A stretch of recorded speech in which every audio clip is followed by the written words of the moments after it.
What is happening, YouTube? I have a great video for y'all today. You're not going to want to miss this, man.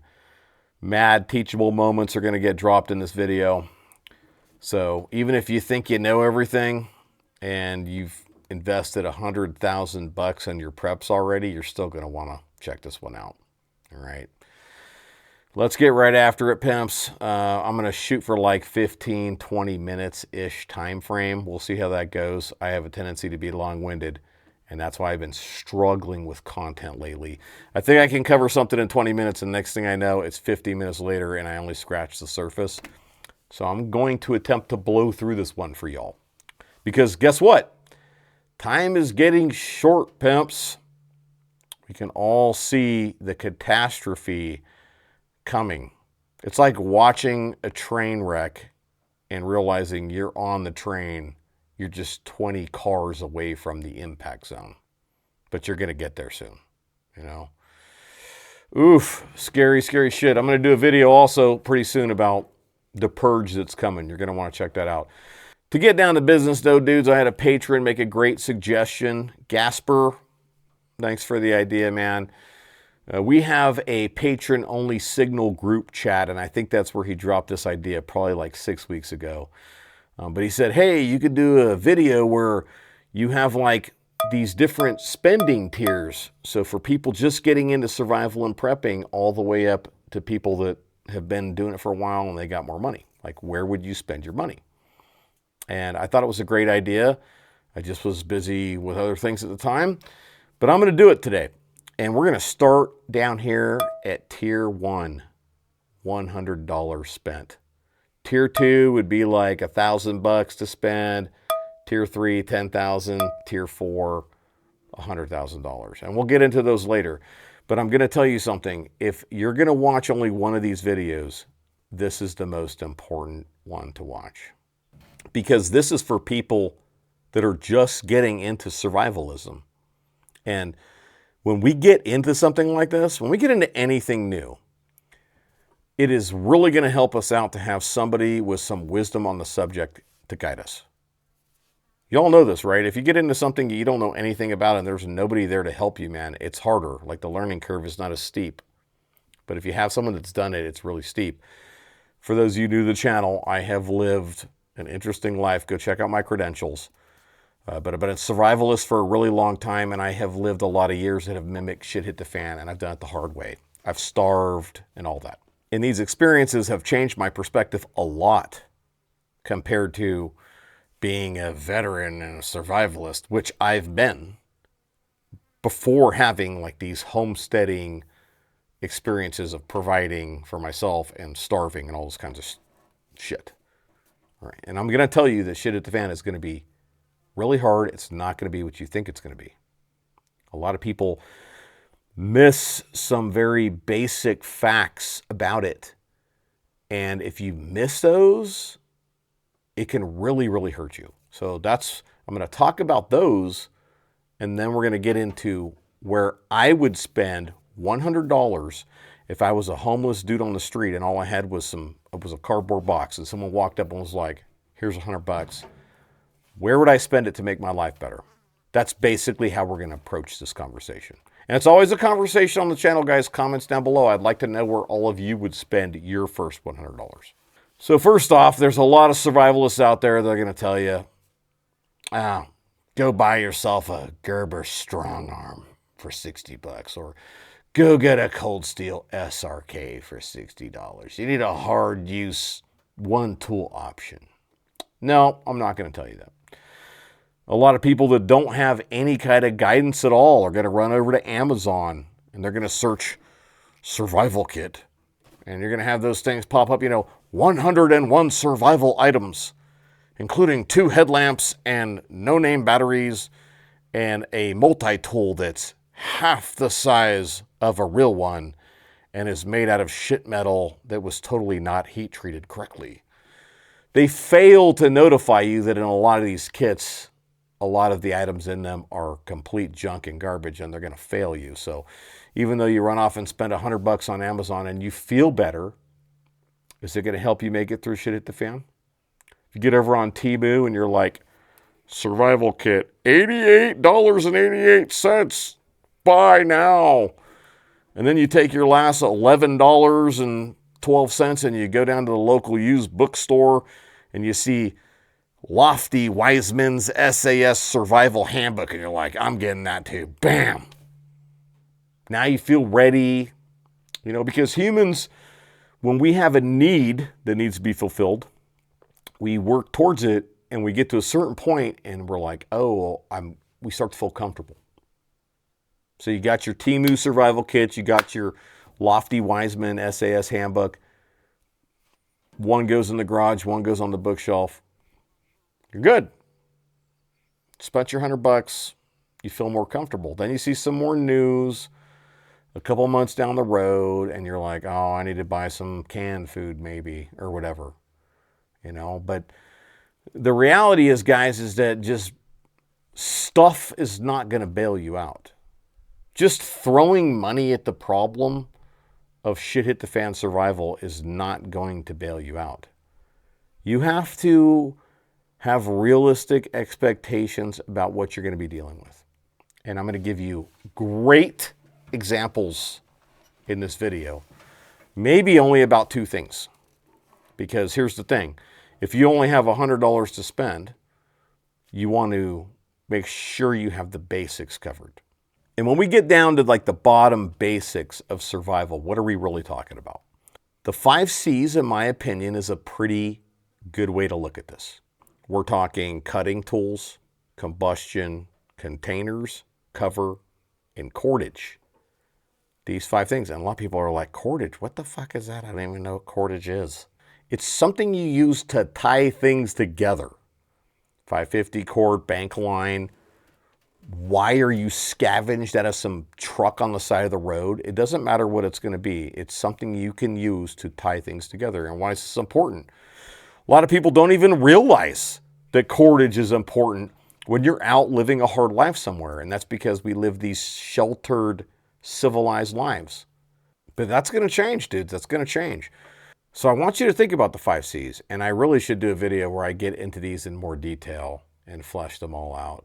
It's probably going to have to be a 5-part series, man, because I'm long-winded. I could cover everything. But in this video, because we're talking about $100 budget and what's most important, we're going to talk about cutting tools and combustion. In my personal opinion, those are most important. Real quick, let's talk about the other 3. Containers. Do you need to buy some high-speed ass BPA-free container with like a steel cook cup on the bottom? No, you don't. Do you need to buy a Camelback for like $160? No, you don't. There's containers all over the fucking place, bro. Go look in your local creeks, along the edge of a local lake or a pond, the side of the highway, garbage cans, dumpsters, whatever. There's containers everywhere.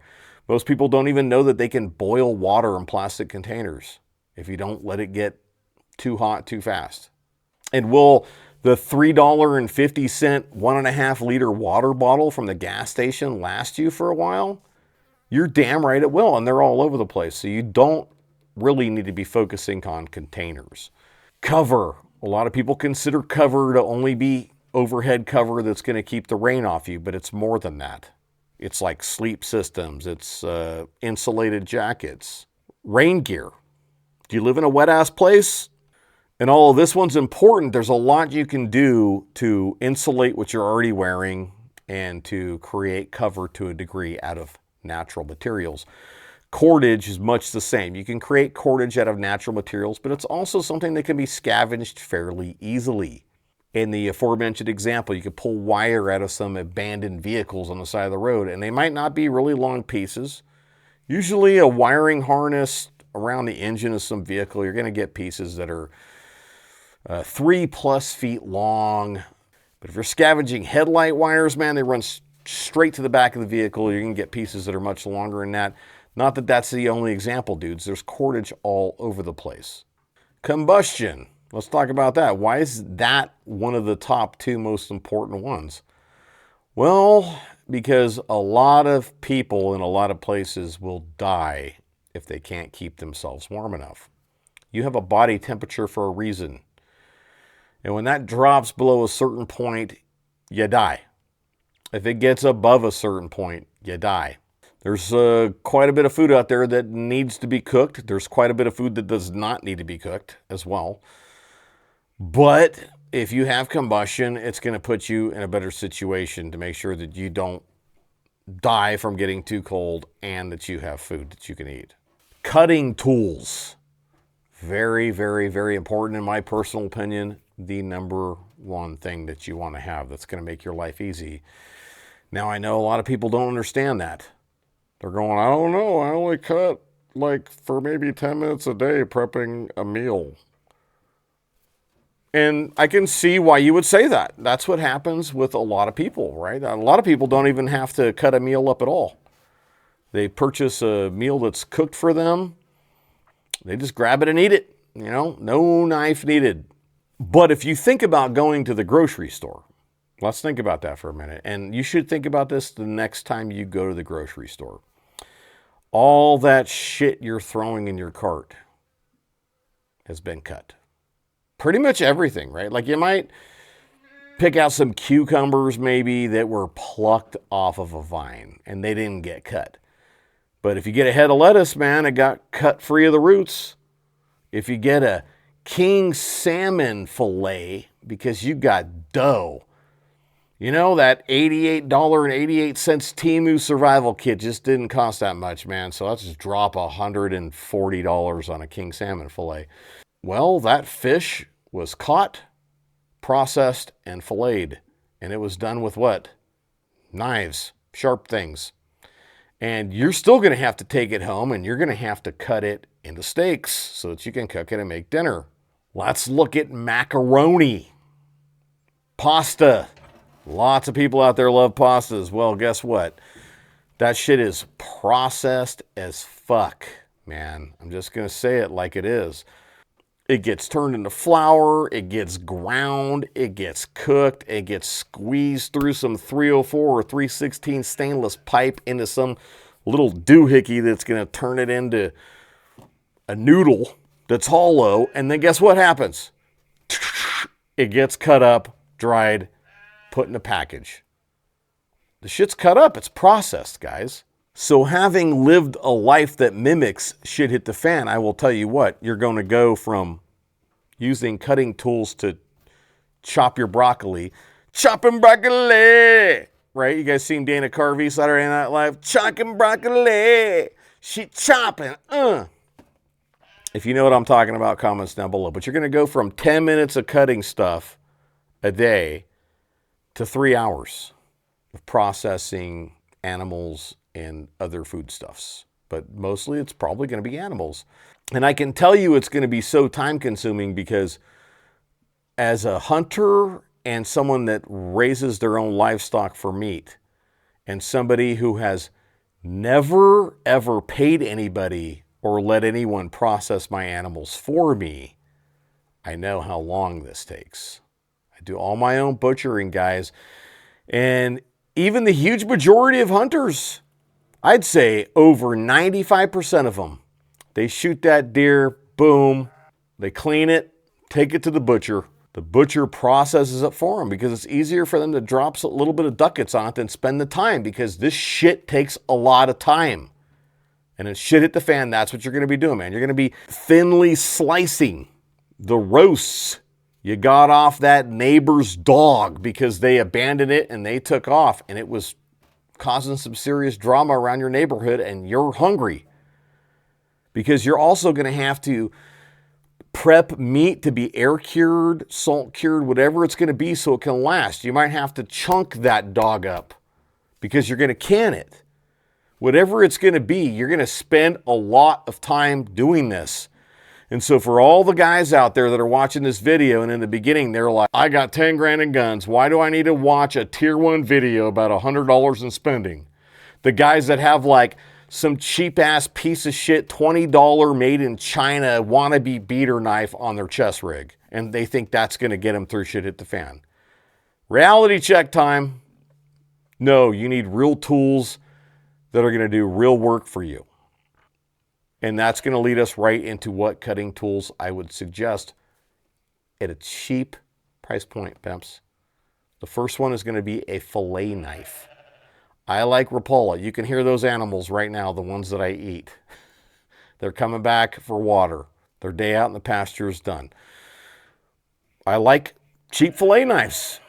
I do, guys, because they work great as a boning knife, and a lot of people don't even know what the hell a boning knife is.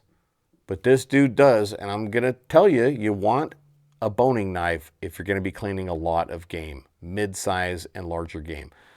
Smaller game, not such a big deal, but fillet knives work great to fill that role. The Rapalas are very affordable. I like those. I want to say I bought one for like $22, maybe $23 a few months ago. So they're probably like 25 bucks right now. Thank you, Bidenomics. Next, I would say get a butcher knife. I'm not talking like some big ass cleaver. We're talking like old Hickory style, cheap butcher knife with a 7-inch blade. That kind of design has been around for a really long ass time for a reason. Are people still going to be rocking the Tom Brown freaking tracker knife in 100 years? Probably not. But that old Hickory 7-inch long butcher knife has had the shit used out of it over the last century. And dudes, they're usually like low 20s. We'll say 25 bucks for the video, so now we're in $50 on 2 knives. I hope they're still making those things, aren't they? I hope I didn't just recommend you buy something that's not being produced anymore. But if it's not, dudes, get out there and look and find an equivalent that's affordable. I'm sure they're out there. Combustion, let's talk about that. In my personal opinion, dudes, you don't ever want to bank on just one tool. And I like fire steels, so I would suggest you buy one of those or maybe 2. Okay, but if you buy one nice fatty 3/8 of an inch thick, 5 inches long, that's what she said, you're going to be in a pretty good spot. You just don't want to lose it. Don't pull a Joe Robinette and lose that shit because you're going to be quitting 3 days in the SHTF and you'll be sticking one of the guns in your mouth that we're going to purchase in tier 2 at the $1,000 range. If you buy 2 fire steels, you're going to be able to get them a little bit thinner, like 1/8 of an inch thick, 4 inches long, 2 for the same price. And so that big fatty, I bet you can find them for $9.99 right now shipped. If not, maybe $11.99 shipped. And I know that because I bought one not that long ago. In addition to that, I would purchase a pack of the large Bic lighters. Do not try to buy the knockoff brands. Let me just save you some time and money. They suck. The next thing I'm going to suggest you spend some money on, and those of you that really know my channel, you're probably guessing what that's going to be. You're like, oh, I know what the one item is. Comments down below if you know what it is. I'm going to keep going with it though. So I'm going to tell you to get on eBay and spend 17 bucks on a dozen aircraft cable rabbit snares. And that's shipped $17. All right, dudes. And here's the reason why. I raise rabbits for meat. It's one of the livestock out here that we have on the ranch. And rabbits are never going away. They are everywhere, for one. Like squirrels, they're not everywhere. Do you want to focus on learning how to snare squirrels when rabbits are all over the damn place? I'd focus on rabbits if I were you. It's up to you, though. Do what you want to do. But these things will literally drop a litter of kits. So they got a cage full of babies or a nesting box full of babies. Literally have one on every nip, man. And you can put a buck in there and they will take that doe to Pound Town and she will get pregnant the same day she dropped her kits. Rabbits breed like crazy. That's why there's a saying about it, dudes. They're never going away. I don't give a shit if this country gets the crap nuked out of it, man. Rabbits are going to find a way to survive. And if you know how to snare them, you have access to that meat. And it doesn't take a bang bang to get a bunny in the bag. It just takes you knowing how to use snares. So I feel like a dozen snares, super, super huge game changer there. So let's take a look at it here. We spent 50 bucks on 2 knives. We spent 12 bucks on a fire steel, probably 8 bucks on some big lighters. So that's 70. We spent 17 on The snares, that puts us at 87 bucks. We got $13 left. What are you going to spend that on? You probably know right now. You're going to spend it on a sharpening tool for your knives. Okay? So something with some grit on one side and a ceramic on the other side. Dudes, there are so many damn options out there. It doesn't have to be super high speed. And if you have a leather belt or a leather upper on your boot or a leather sheath, you got a strop right there, you could get a knife really, really sharp, even with some cheap ass stones. So bam, the last 13 bucks spent. That's the bare minimum shit to me, man. I'm telling you. Like I said, if I was a homeless dude and someone handed me $100 and I wanted to improve my life, this is what I would buy. There's something else I should mention, and I probably should have talked about this in the beginning of the video. But now that you are embarking on the survivalism journey, survivalism is about being resourceful. So for all of the tiers we're going to go over regarding this topic, I want you to think about what you already have or what you have that can fill the role that will help you accomplish the task that you're trying to accomplish. You have to think outside the box, guys. And the more you do it, the easier it gets. The better you're going to get at it. You're going to find it really, really easy after a certain period of time. And this is why I tell everybody on this channel that you need to prep for 2 years. It's not because in 2 years it's going to be all rainbows and fucking unicorns again. No, it's because after 2 years of surviving hard times, you're going to know how to deal with the next 10. Because you're going to have to learn how to be resourceful. You're going to have to learn how to think outside the box, because if you can't do that, you will not make it. All right, dudes, I'm going to wrap the video right there. Again, Gasper, great idea. I hope you guys got something out of the video, and I'd like for everyone to comment down below where they would spend their first $100.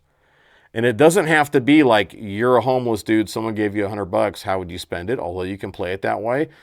It can also be like, oh, I got 10 grand of guns, but I don't have shit other than that. I'm going to spend my first $100 on this, you know, or my next $100 on this. Let's make it a conversation. Put it down below. Dudes, make sure you like the video to help us with the algorithm. Share it as well. Make sure you subscribe to the channel. Check out my Patreon link in the description if you know what I'm doing. I have like 3 times as much video on my Patreon. Okay? That's it, dudes. I'm going to let y'all go. And I'll leave you with this. Get your shit ready. Hard times are coming. I'm out.